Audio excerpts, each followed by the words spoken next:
Everybody. Today we're gonna do something a little different. This is gonna be a short little episode here. I'll put in the title card and everything later, right? So let's begin.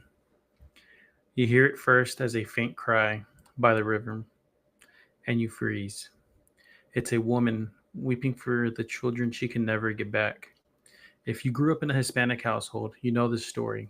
It's meant to terrify you.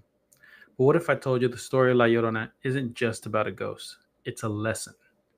A warning about a woman who dared to step outside her expected role.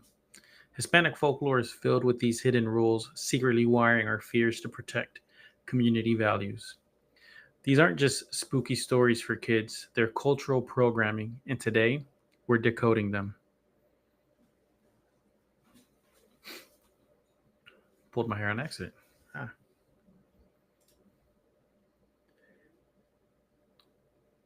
Monsters with the mission, right? This is what this section is, right?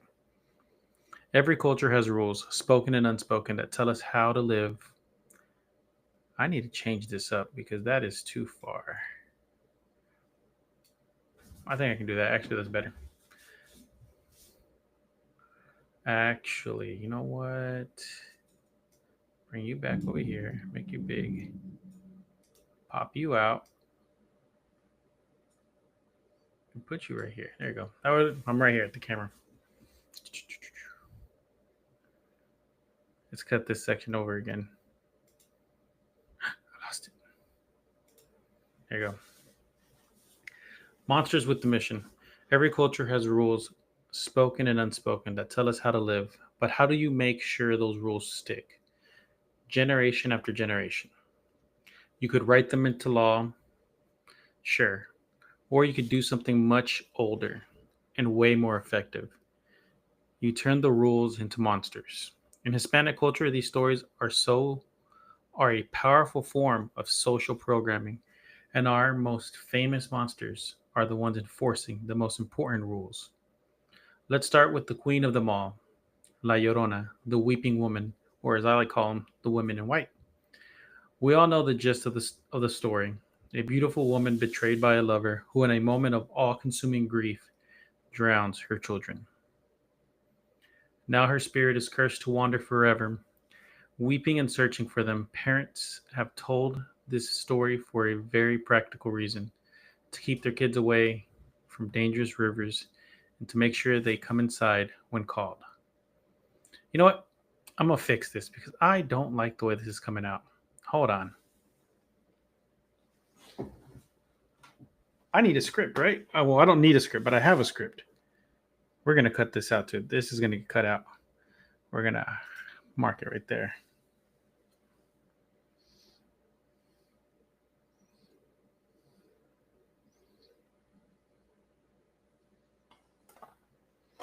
And since I don't need my mouse. Oh, beautiful. Actually, I can do one better. Pull my keyboard forward because I have a lot of space here. And I can just go like this. That way, I'm looking more at the camera, right? That way I'm not being just reading.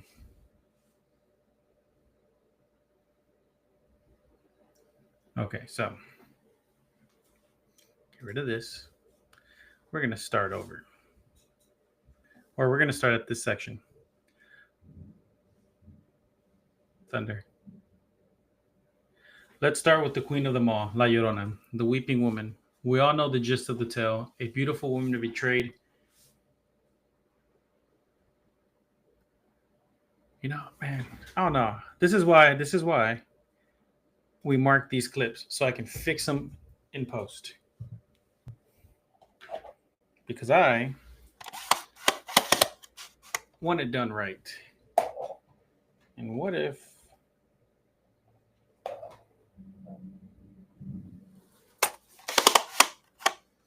I need a stand? What if I do it like this? Oh, that's not going to work.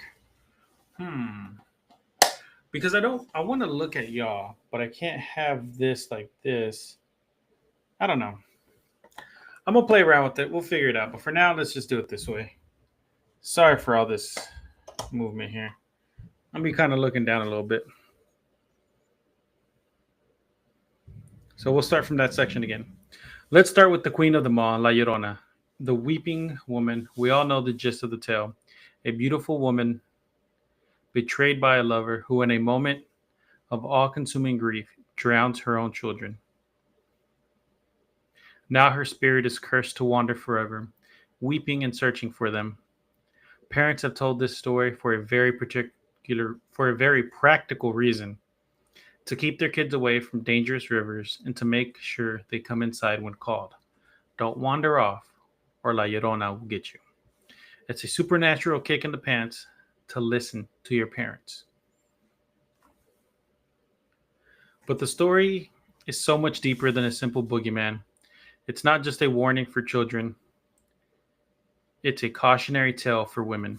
In many versions, the woman's downfall begins with her passion or her focus on her own desires, qualities seen as dangerous in the patriarchal societies where this legend thrived. Her story is a brutal lesson about the consequences for a woman who steps outside the sacred bounds of motherhood.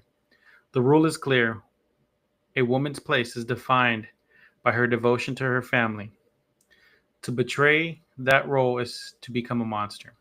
The story of La Llorona subtly reinforces these gender roles, making her more than just a ghost. She's an invisible enforcer of cultural norms. Then there's, well, good. I mean, yeah, that's how you get kids to listen.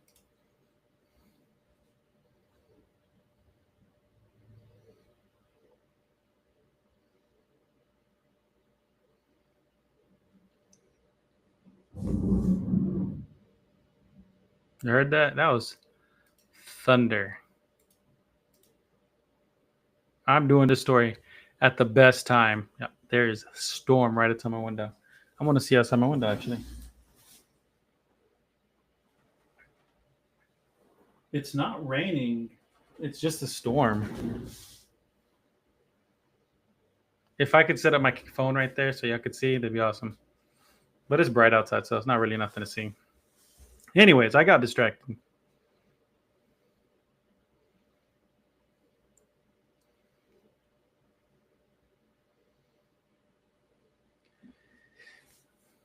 Then there's the creature that haunted our closets and hid under our beds, El Cucuy or El Coco, known across Latin America and Spain. El Cucuy is the ultimate boogeyman. Unlike La Llorona, he's vague. He could be a shadow, a hairy beast, or some shapeless thing that goes bump in the night. He is whatever your deepest fear looks like. His job, however, crystal clear: make kids behave. Pórtate bien o te va a llevar el cucuy. Behave or el cucuy will take you. It's a phrase that has echoed through countless households. This creature is parental authority given monstrous form. He's the reason you didn't talk back, the reason you went to bed on time, and the reason you didn't wander off. The story transforms an abstract command of be good into a tangible, terrifying threat. El Cucuy is a tool of discipline passed down by word of mouth that uses fear to do its work. He may be the monster in the dark. He may be the monster in the dark corner of the room, but the rules he enforces are meant to keep us safe in the bright light of the day. Where the rules come from. I'm going to make a title card for this too. Actually, I'm going to edit it, Okay, cool. Side note, see, I'm making notes as I'm recording this, so side note for that. So where did these stories and their rules come from? They didn't just pop up out of nowhere. They're cultural fossils born from the dramatic, often